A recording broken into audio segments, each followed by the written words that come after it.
নামাজের পর আমি কি আমল করব, সর্বপ্রথম আমার জবান থেকে কি বের হবে, এটা আজকের আলোচ্য বিষয়।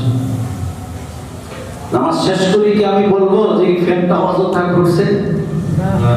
নামাজ শেষ করি কি আমি বলবো যে কার মোবাইল বাজছে?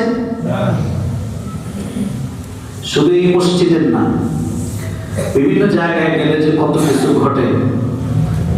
গত সপ্তাহে মাদারীপুরের রাজৈর এক মসজিদে প্রবেশ করে ওযু করলাম। তো এখন আমি তো মুসাফির, আমি 2 রাকাত পড়ব, কিন্তু দেখলাম যে 20 মিনিট পরে নামাজ শুরু হবে। 2 রাকাত পরে চলে গেলে নিজের কাছে ইতস্ত লাগে যে জামাতে শরীক হই। অনেকক্ষণ অপেক্ষার পরে জামাতে শরীক হইলাম। ইমাম সাহেব আসরের 4 রাকাতের মাঝখানের 2 রাকাতে বসেন। সামনের কাতারে যারা ছিল তারা লোকমাও দেয়।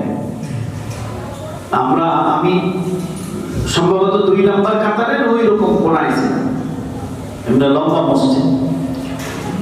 আমার পাশের এক মুসল্লি বলে কি, যেহেতু বসে নাই আমি নামাজ ছেড়ে দিলাম, বের হয়ে চলে গেছে।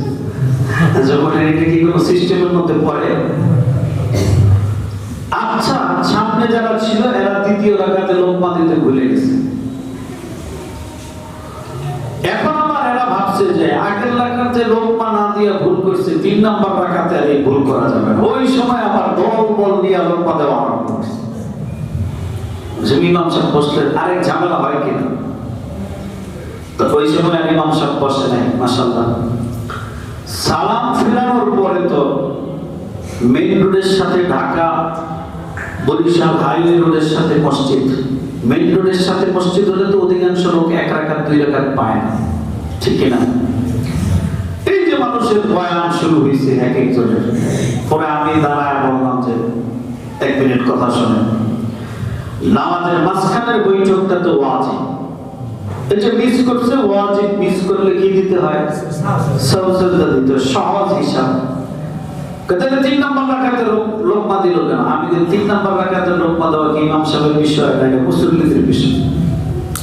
এরপরে যখন 15 দিনের মধ্যে 10 দিন এরকম হয়, আমি কই সেটা হলো মাসালার বাইরের বিষয়। পরে বললাম যে নামাজ যেহেতু হয়ে গেছে, এখন আওয়াজ করে বাকিদের ডিস্টার্ব না করে চুপচাপ নামাজ পড়ে চলে যায়। তার মানে এই লোকগুলো নামাজের মধ্যেই ভাবছে যে শেষ করার পরেই আমার বক্তব্যটা কি হবে। একজনের যদি মোবাইলে ফোন আসে, 10 জন রেডি থাকে তাকে লজ্জা দেওয়ার জন্য। ওই বেচারা এমন লজ্জা পায়, সে পরে আর 1 সপ্তাহ মসজিদে আসে। এই কাজটা কি ঠিক?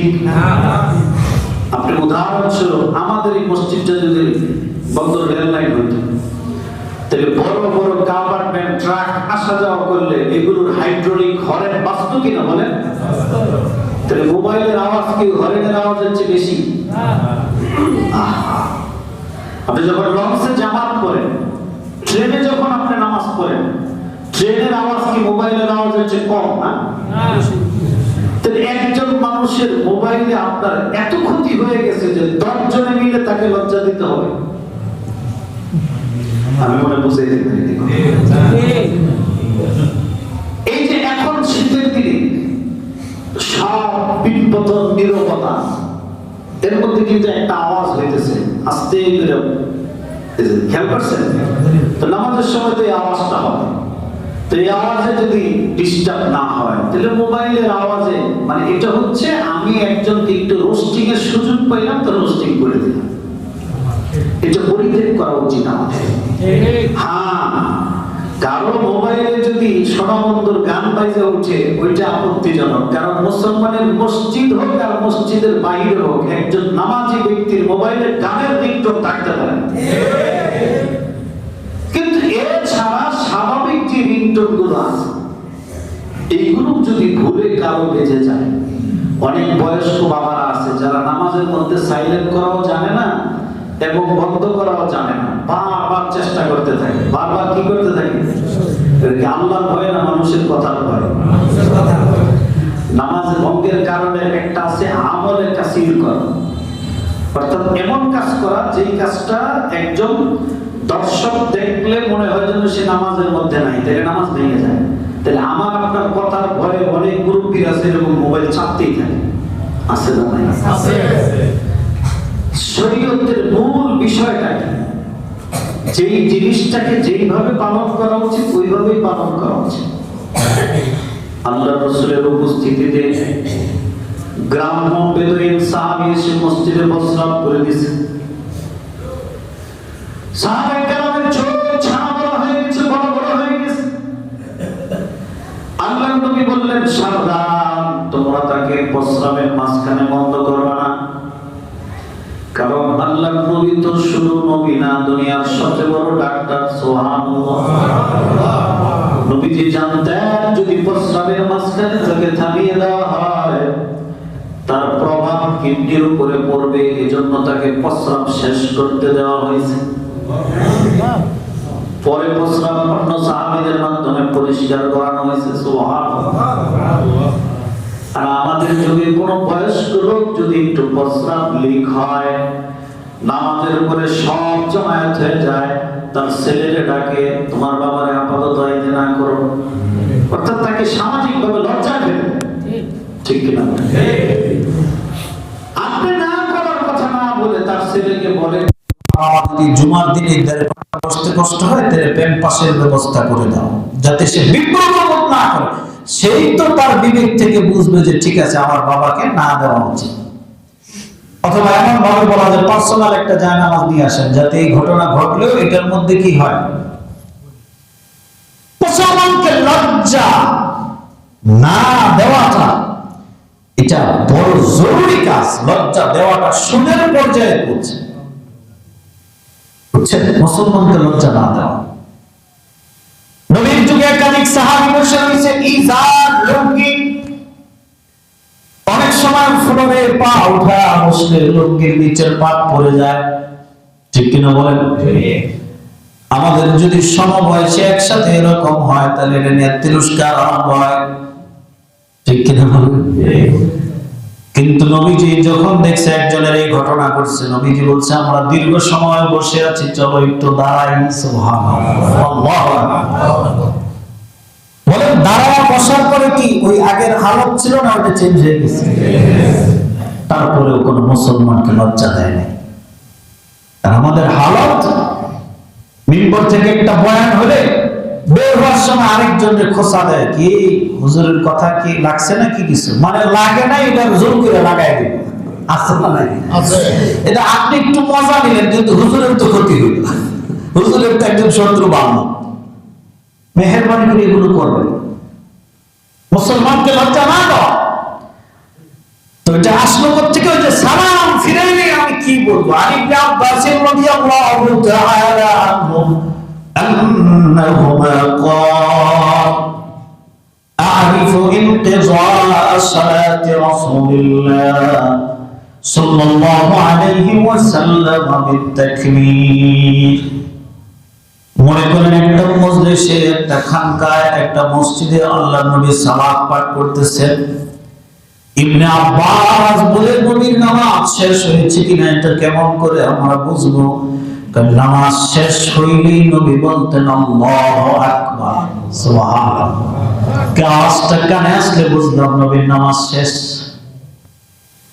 তাহলে হাদিস থেকে আমরা বুঝতে পারলাম সালাম ফিরানোর পরে সর্বপ্রথম আমাদের জবান দিয়ে কি বের হওয়া উচিত? এটা কি উঁচু আওয়াজে বের হবে না নিচু আওয়াজে বের হবে, এটা নিয়ে ইখতিলাফ আছে, কিন্তু কমাস কম এই পরিমাণ আওয়াজ বের হওয়া উচিত যাতে কেউ নামাজ পড়লে তার ডিস্টার্ব না হয়, তার ব্যাঘাত না ঘটে। আল্লাহু আকবার। অথবা সম্মিলিত জামাত যখন শেষ হলো তখন হালকা একটু আওয়াজ হইলো কি নাই, অসুবিধা নাই। এটা সর্বপ্রথম আল্লাহর রাসূলের জবান দিয়ে দিল। হ্যাঁ, আপনি একা করতেছেন, ওই সময় যদি আপনার দিল চায় যে একটু জোরে বলতে আল্লাহু আকবার বলতে পারেন, অসুবিধা নেই। এটা বললে আপনার তেমন কোনো ক্ষতি হবে না।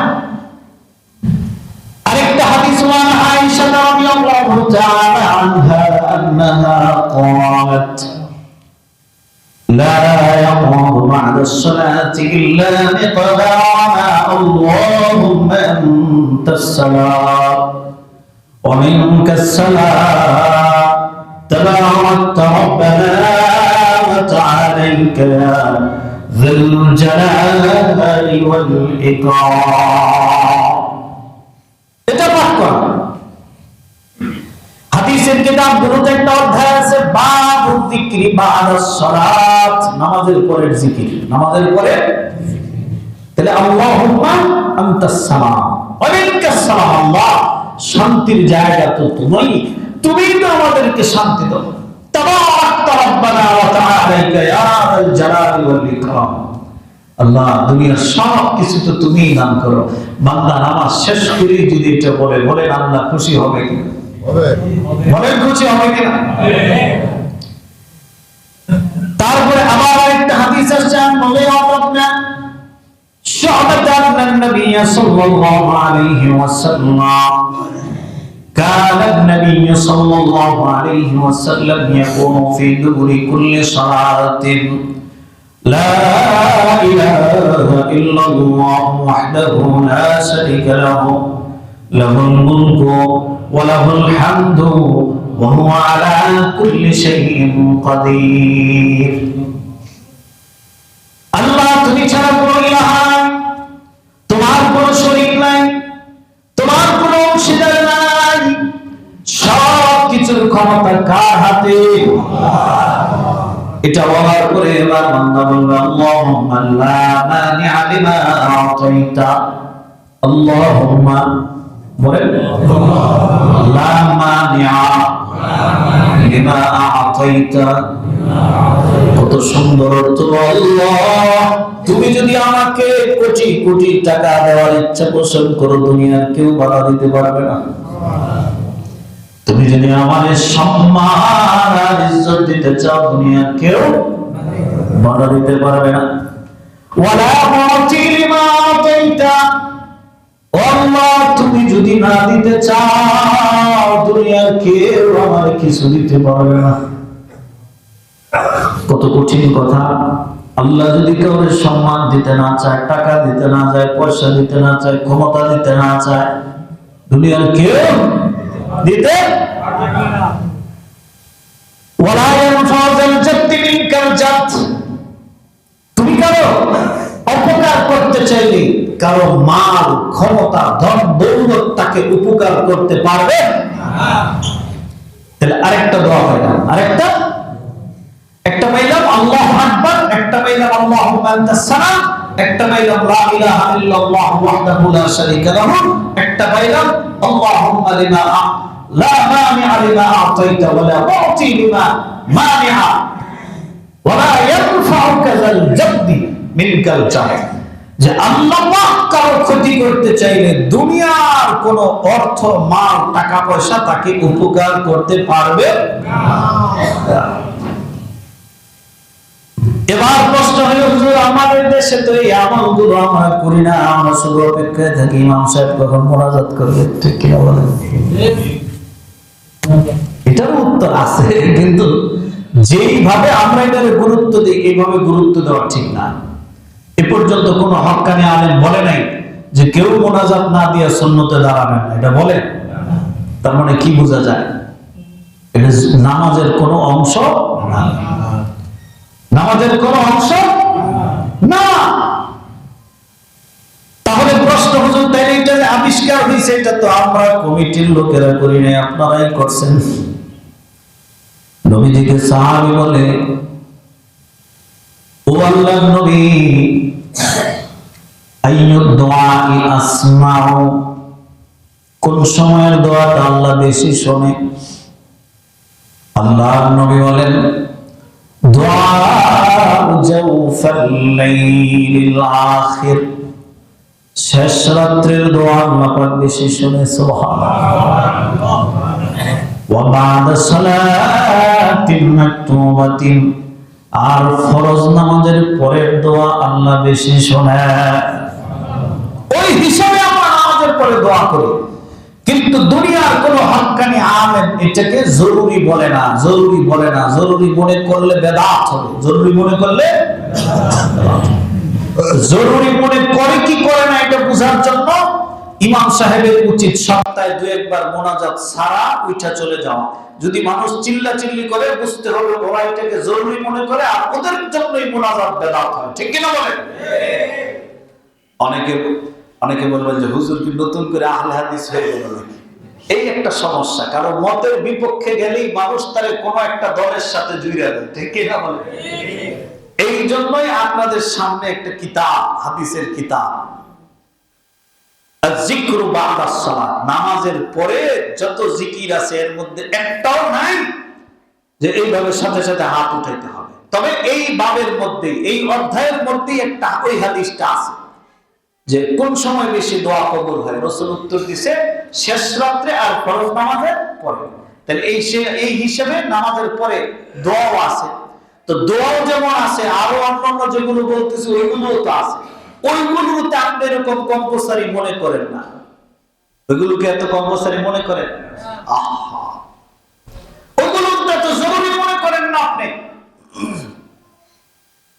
আবার কখনো কখনো আমাদের পুরাণের রাসূল বলতেন ইয়াকুরুল আ'লা লা ইলাহা ইল্লাল্লাহু ওয়াহদাহু ইয়াকুলু বিসাউতিহিল আ'লা, একটু উঁচু আওয়াজে বলতেন লা ইলাহা ইল্লাল্লাহু ওয়াহদাহু লা শারীকা লাহু লাহুল মুলকু ওয়া লাহুল হামদু ওয়া হুয়া আলা কুল্লি শাইইন কাদির ولا قوة إلا بالله ولا حول ولا قوة إلا بالله ولا نعبد إلا إياه। আমরা তোমার ইবাদত ছাড়া কারো ইবাদত করি না।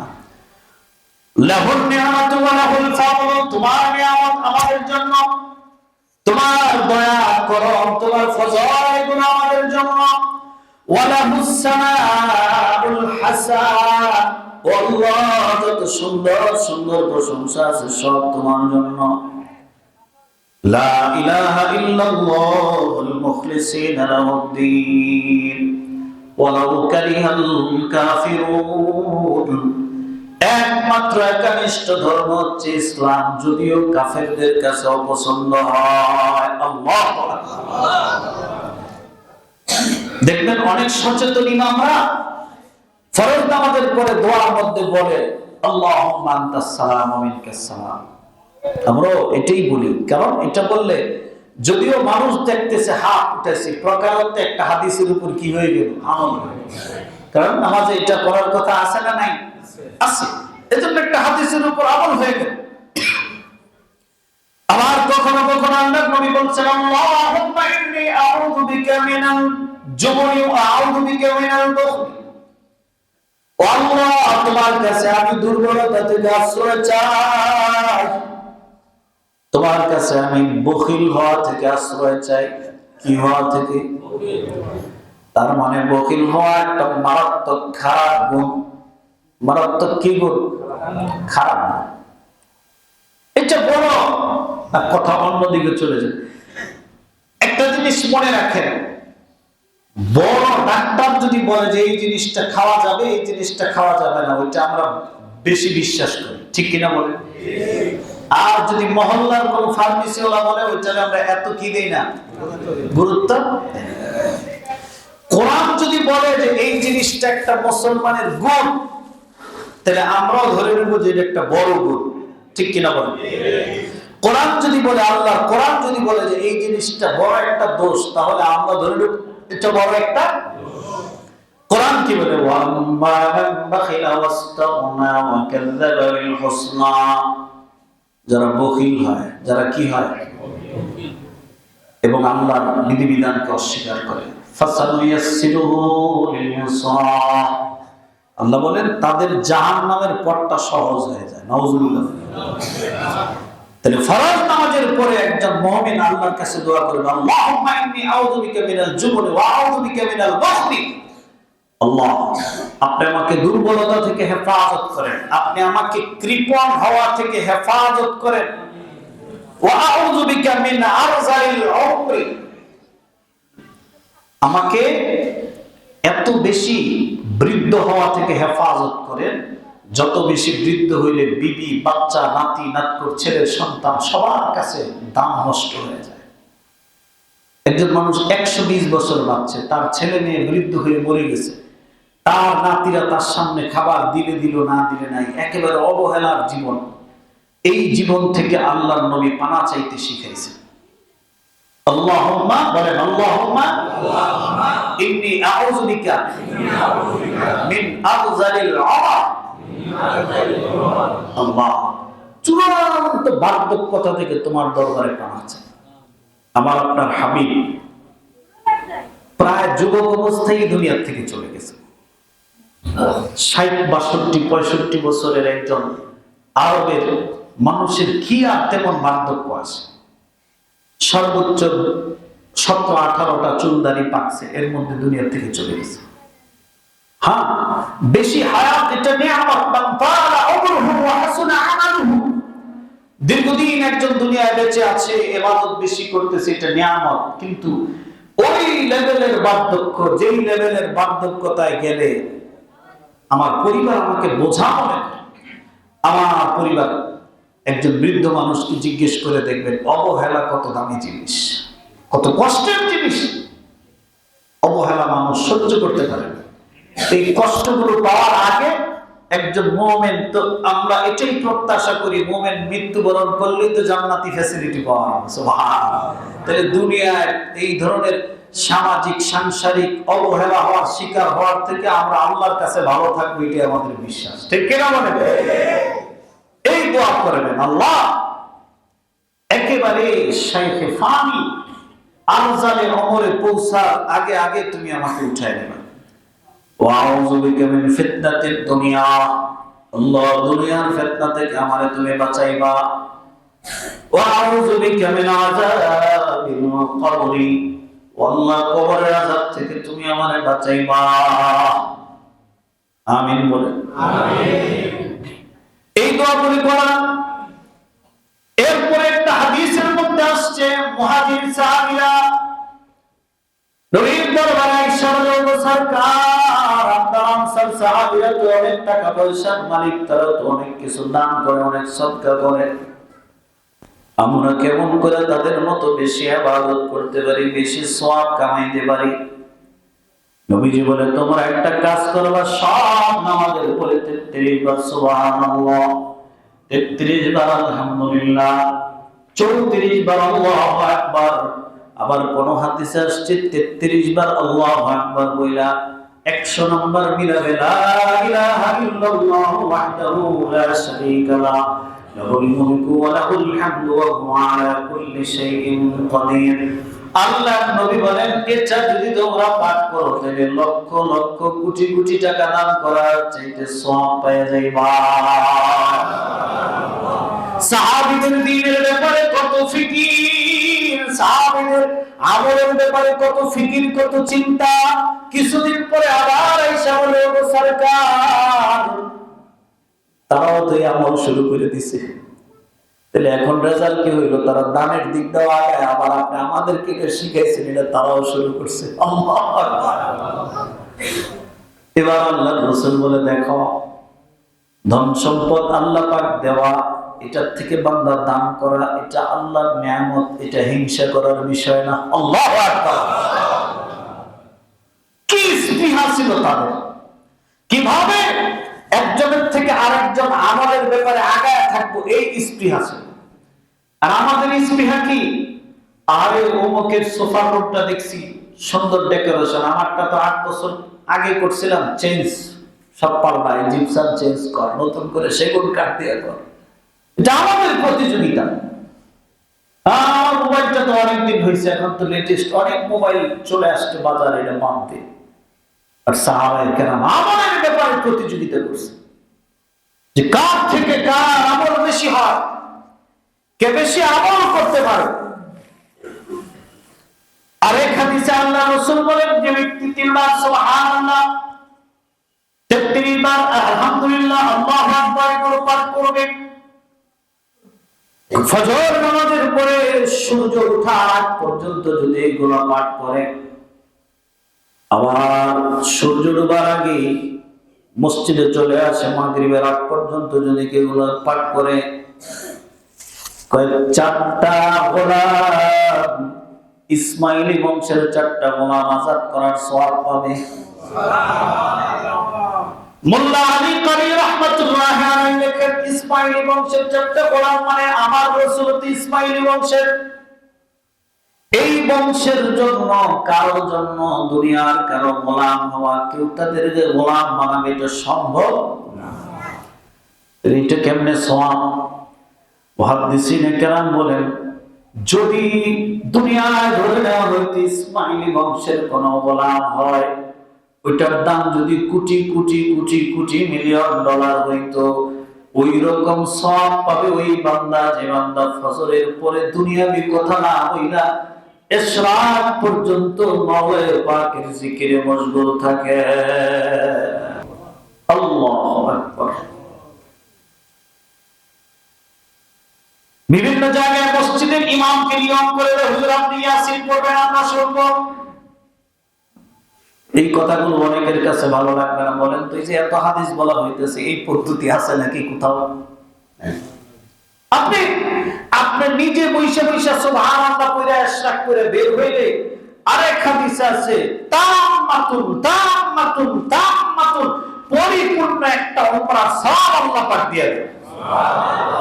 এত সুযোগ আল্লাহ পাক আপনি দিয়েছে, আপনি আরেক বেলার উপর নির্ভর হওয়ার কোনো দরকার আছে? বলেন, ইমামে পড়বো আমি শুনবো, দরকার আছে? আমার কাছে তো সওয়াবের ভান্ডার দিয়ে দিয়েছে। আল্লাহু আকবার বলেন। এই ভুল থেকে আমাদের কি করতে হবে? বের হইতে হবে। এই চিন্তা চেতনা গুলো থেকে আমাদের বের হয়ে আসতে হবে। এখানে তো কোথাও বলা নাই যে ইমাম সহ আমল করলে বেশি সওয়াব হবে, অথবা বড় কোনো আলেমে আমল করলে একরকম সওয়াব হবে আর সাধারণ একজন মুসল্লি আমল করলে আরেক রকম সওয়াব হবে, এমন কোন শর্ত আছে ভাই? বলেন। তার মানে আপনি করলেও যে সওয়াব পাবো, ধনী করলে যে সওয়াব পাবে, আমার মতো গরিব করলেও সেই সওয়াব পাবে, যেই করবে। মান আমিলা সালিহাম মিন যাকারিন ওয়া উনসা, পুরুষ হোক নারী হোক, হিজলা হোক, প্রতিবন্ধী হোক, বিকলাঙ্গ হোক, আমার আল্লাহ পাক এমন ওপেন করে দিয়েছেন। দেখেন এই হাদিসগুলোর মধ্যে আমি এই কথাটা প্রায়ই বলি, আল্লাহর কত দয়া। আল্লাহু আকবার। যে হাদিস কথা বললাম এর মধ্যে যদি একটা থাকতো যে ফজরের পরে সূরা ইউনূস তেলাওয়াত করলে একটা উমরার সওয়াব হয়, তাহলে অনেকে বলতেন যে আল্লাহ পাক সওয়াবটা দিয়েছে বৈষম্য করে, এটা আমরা পড়তে পারি না, এইজন্য এটার মধ্যে বেশি সওয়াব দিয়ে দিয়েছে। আল্লাহ পাক এমন এমন সহজ জিনিসের মধ্যে সওয়াব বেশি দিয়েছেন যেটা সবাই করতে পারে। আল্লাহু আকবার। এই সমাজে আমি মন চাইলে একটা গাড়ি কিনতে পারবো না, তার মানে দুনিয়ার নেয়ামতের মধ্যে বৈষম্য আছে। কি আছে? কারণ আমার টাকা না হলে তো আমি গাড়ি কিনতে পারবো না। আমার অনেক মনে চায় যে একটা বিল্ডিং করি, কিন্তু আমার টাকা না, আমি পারবো না।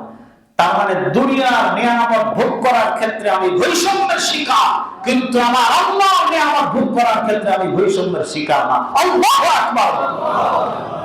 এর চেয়ে বড় সুযোগ আর কি আছে? বলে আল্লাহ পাকের সূর্যটা এমন ভাবে আল্লাহ পাক উদিত করে, দুনিয়ার কামা কুমার কৃষক কোটি কোটি ধনী গরিব সবাই সমানভাবে আলো পায়।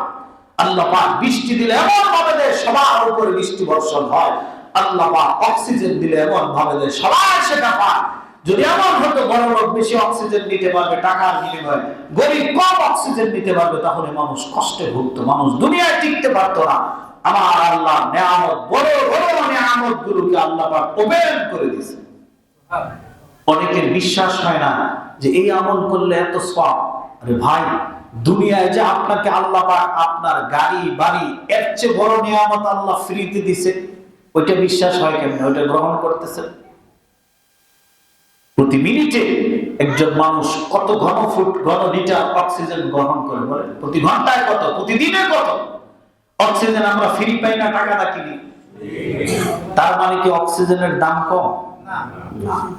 ঠিক তদ্রুপ এই যে বলা হয় সুবহানাল্লাহ বললে এই হবে সেই হবে সেই হবে, অনেকে ভাবেন যে এগুলো সত্যি হইলে আবার এত হয় কেমনে? আরে দুনিয়ায় তো আপনি ভোগ করতেছেন আল্লাহর এত দামি নিয়ামত। তাফাক্কারু ফি খালকিল্লাহ ওয়ালা তাতাফাক্কারু ফিল্লাহ। মুমিন, তুমি আল্লাহর সাইজ কেমন, আল্লাহ আছে কোথায়, আল্লাহ বসে কিভাবে, এগুলো ভাইবা নাস্তিক হয়েও না।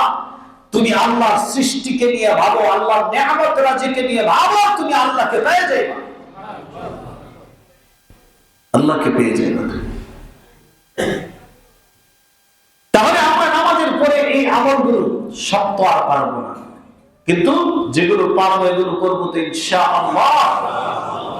তারপরে আমার নবীজি যখন ইদান সালামা মিনাস সালাত, নামাজ থেকে যখন ফারেগ হইছে, সালাম ফিরাইছে, ইস্তাগফারা সালাসান, তিনবার কি করছে? আস্তাগফিরুল্লাহ, আস্তাগফিরুল্লাহ, আস্তাগফিরুল্লাহ। প্রশ্ন হলো হুজুর নামাজ ভালো না, আস্তাগফিরুল্লাহ ক্ষমা প্রার্থনা করা? আমরা তো দেখি দুনিয়ায় আমার দ্বারা যদি কেউ কষ্ট পায় তখন বলি সরি, আর কেউ যদি 10,000 টাকা হাতিয়ে দেয় সে আমাকে সরি বলবে নাকি? তা আমরা আল্লাহর দরবারে মাত্র নামাজ পেশ করলাম, এখানে আবার সরি বলার কি আছে? বলে আছে, আছে কি আছে? নামাজটা তো এইভাবে পড়ার কথা ছিল, আনতাউদাল্লাহ কাআন্নাকা তারাহ ফাইন লাম তাকুন তারাহু ফাইন্নাহু ইয়ারাকা। যেন আল্লাহ পাক আমাকে দেখছে, আমি আল্লাহ পাককে দেখতেছি। যদি আমার ঈমানটা এত হাই লেভেলের না হয় তাহলে কমসে কম এই ফিকির করা আল্লাহ আমাকে দেখতেছে। তো এইভাবে কি আমাদের নামাজ হয় নাকি? আমাদের নামাজ যদি ওইভাবে মান নির্ণয় করা হয় তো একদিনের নামাজও হবে না। পুরা 2 রাকাত নামাজ অথবা পুরা 4 রাকাত নামাজের মধ্যে যদি এক মুহূর্তের জন্য কারো খুশু না হয় তাহলে ফুকাহায়ে কেরাম বলে তার নামাজ বাতিল। এক মুহূর্তের জন্য এটা মনে হইতে হবে যে আমি নামাজে আছি। এই যে যাবতীয় ভুল ত্রুটিগুলো আমরা করি, কারণ নামাজ শেষ করার পরেই আমরা 3 বার পাঠ করব আস্তাগফিরুল্লাহ, আস্তাগফিরুল্লাহ, আস্তাগফিরুল্লাহ। এইভাবে 3 বার আমরা পাঠ করব আস্তাগফিরুল্লাহ, আস্তাগফিরুল্লাহ। এটা পাঠ করতে থাকবো আমরা। এরপরে নামাজ শেষ করার পরে কখনো কখনো সকাল বিকাল আমরা পাঠ করব আল্লাহুম্মা আজিরনি মিনান নার, আল্লাহুম্মা আজিরনি মিনান নার। অনেকে এটার মধ্যে আইসা এই পর্যন্ত এই জীবনে না হইলো 50 জন আমারে জিজ্ঞেস করছে, হুজুর আজিরনি পড়বো নাকি আজির না পড়বো? হ্যাঁ, আজির না পড়লেও তো হয়, যারা একটু অর্থ বুঝে এরা বলে আজির না পড়লেও তো হয়। একটা জিনিস মনে রাখবেন, আমলের ক্ষেত্রে আমার হাবিবে কিবরিয়ার পবিত্র জবান দিয়া যেভাবে বের হইছে ওইভাবে করাই উত্তম, ঠিক কিনা বলেন? নবী যেহেতু আজিরনি বলছে, আজির না পড়লেও হয়, এটা আমার দরকার নেই। পড়লে গুনাহ হবে সেটা বলতেছি না, আমার উচ্চারণ এটা যেন নবীর নকশা কদমে হয়, ঠিক কিনা? সাব্বা কি আল্লাহুম্মা আজিরনি, আল্লাহুম্মা আজিরনি মিনান। আরেকটা ভুল আমাদের সমাজে আছে, আমরা মনে করি 33 বারের যে আমলটা তাসবিহে ফাতিমি, এটা মনে হয় শুধু ফজরের আর আসরের জন্য। 5 ওয়াক্ত নামাজ, হ্যাঁ, আপনি সুন্নত পড়া যখন বাড়িতে যাবেন তখন করতে করতে যান, তাতেও কোনো কি নাই, অসুবিধা নাই। সুন্নত পড়তে পড়তে বাড়ি যেতেছেন, পড়া শেষ করে তখন এই তাসবিহগুলো পাঠ করেন, কোনো অসুবিধা নাই, কিন্তু করতে হবে। তারপরে মান ক্বারা আয়াতাল কুরসি ফি দুবুরি কুল্লি সালাতিন মাকতুবাতিন লাম ইয়ামনাহুল জান্নাহ ইল্লাল মাউত। যে ব্যক্তি 5 ওয়াক্ত নামাজের পর আয়াতুল কুরসি পাঠ করবে তার সাথে জান্নাতের সাথে শুধু মৃত্যুটা তফাৎ, শুধু মৃত্যুটা তাকে জান্নাত থেকে ঠেকাবে। তারপরে আরেক সাহাবী রাতের বেলা একদিন স্বপ্নে দেখছে, নবীর কাছে আয়েশা বলেন, নবী আমাকে একজন স্বপ্নে এসে বলতেছে 25 বার সুবহানাল্লাহ, 25 বার আলহামদুলিল্লাহ, 25 বার আল্লাহু আকবার, 25 বার লা ইলাহা ইল্লাল্লাহ। নবীজি বলে, ঠিক আছে, তোমার স্বপ্নটা ফেরেশতা দেখাইছে, এটাই আমল করো, সুবহানাল্লাহ। আরেক সাহাবী বলে, আমরা একদিন বৃষ্টি ভেজা রাতে, গভীর রাতে আমার নবীকে তালাশ করতেছি, তালাশ করে আমি রাসূলকে পাইলাম। রাসূল বলে, কুল, তুমি পড়ো। আমি বললাম, মাযা কুলু, নবী আমি কি পড়বো? নবী বলে, কুল মুআওয়াযাতাইন, তুমি দুই মুআওয়াযাতাইন মানে সূরা ফালাক নাস পড়ো।